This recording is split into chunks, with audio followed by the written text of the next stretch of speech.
Today we'll be discussing the missing persons case of the Yuba County Five. February 24th, 1978. 5 men from Yuba County, California, all mysteriously venture into the mountains of Plumas National Forest, never to be seen again alive. These 5 men are Bill Sterling, Jack Hewitt, Ted Weir, Jack Madruga, and Gary Mathias. All 5 of these men had intellectual or psychological conditions, only 3 out of the 5 being confirmed with diagnosis. One quick thing that must be stated is that, yes, even though these men were seen as psychologically and mentally handicapped, they were still able to do things by themselves. For example, Jack Madruga was able to drive a car, but also he owned his own, a 1969 Mercury Montego. The 5 of these men met through something known as the Gateway Project, which was a system meant to help people with intellectual disabilities. They all specifically met through the Gateway Gators, the school's basketball team. One day before their disappearance, February 23rd, 1978, the 5 men would all go to a basketball game in the city of Chico, north of Yuba City, where they lived. They all assured their parents that they'd be home by a reasonable hour and try to get home as fast as possible after the game ends. The reason they were so insistent on getting home at a reasonable time was due to the fact that they themselves had a tournament basketball game this day of the 24th that they all were heavily happy to attend. They all were focused on going, even some laying out clothes on their bed to be ready. The one issue is, after each of the men left home, they would never be seen again by their families alive, ever again.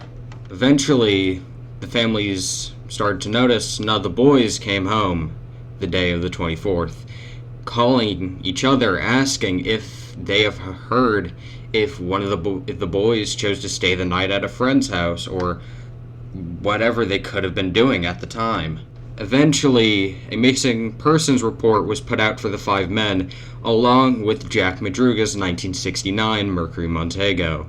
A few days later, a Plumas National Forest ranger would call in to the police stating that he found the car pushed into the snowpack of the mountains. The ranger also disclosed that even before the investigation was put out for the vehicle, he found the Mercury Montego on that road, Orville Quincy Road. Now knowing a location to search, a radius was put around the vehicle, and police, along with civilians, went out searching, even family members of the boys. Later, on June 4th, a group of motorcyclists went up looking at trailer vans used by the Plumas National Forest Rangers as outposts. Once the bikers reached the trailers, they found that one of the windows were shattered, and there were ration cans left around the broken glass outside of the trailer. Eventually, after looking further in, the bikers smelt a deep decaying stench coming from inside. After investigating inside the trailer, they found a dead, decaying body laying on one of the beds. After investigations, found that that body was none other than the body of Ted Weir. After the discovery of Ted Weir's body, more rescue workers came looking around that area, searching the vicinity, where they eventually found the bodies of Jack Madruga, Jack Hewitt, and Bill Sterling. All the bodies found were suffering from heavy frostbite and hypothermia. Ted Weir's body even missing toes. Now, some may ask, why haven't the searchers checked this before? Why did they take months to search a building that is made for survival? The one issue was this trailer was not in the vicinity of the original search area. It was 20 miles higher up on the mountain than where the Montego was found. After hearing this, some may question what happened or where is Gary Mathias. His body was never found. But we do know one thing. He was there with Ted Weir in the trailer. We know this due to the fact that we found his sneakers in the trailer, along with a P-38 can opener, which is a military can opener. Gary Mathias was a member of the United States Army during the Vietnam War, so he would be well acquainted with a P-38 can opener. Currently, there are some theories on what happened to the boys. Some stating that due to Gary Mathias, his psychological disability was paranoid schizophrenia. They say that possibly Gary Mathias went crazy out in the woods and killed the rest of the boys.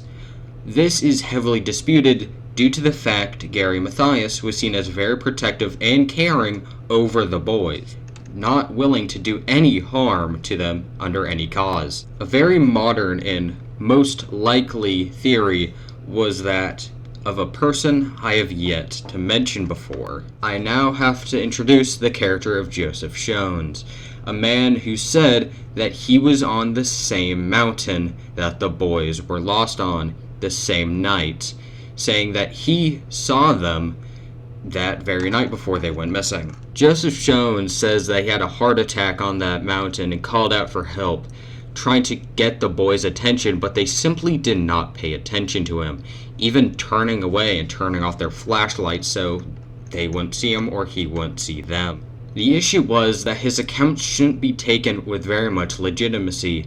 Even though his statements say otherwise, it is commonly known that he was an unreliable narrator, a pathological liar, and a drunk. A new theory brought up by the YouTuber The Missing Enigma is that Joseph Shones was almost directly responsible for the death of the boys. He brings up the fact that Joseph Shones was from an area where people commonly owned firearms, so the theory goes that possibly Joseph Shones found the boys on the mountain, got mad going by the testimony of Joseph Shones saying that they were tailgating him, got out of the car and threatened the boys with a firearm, this causing all of them to get terrified or scared and run into the woods, into the cold, into the dark, believing that whatever lies beyond the tree line was a better fate than having to deal with Joseph Shones and his firearm. But still to this day, we do not know what happened to the boys. We know that 4 of them died on that mountain, yet we do not know what happened to Gary Mathias. He may still be out there, but most likely his body lies unfound in those mountains. Well, this was a very uncoordinated, unscripted retelling of the Yuba County 5, and I hope this was a good introduction to the case. I encourage you to look at other sources, more reliable ones, such as the YouTubers The Missing Enigma and Wendigoon. Very good sources that I'm getting my evidence. I hope everyone has a good day or night, wherever you are in the world. But this is Soul Aimer, signing off.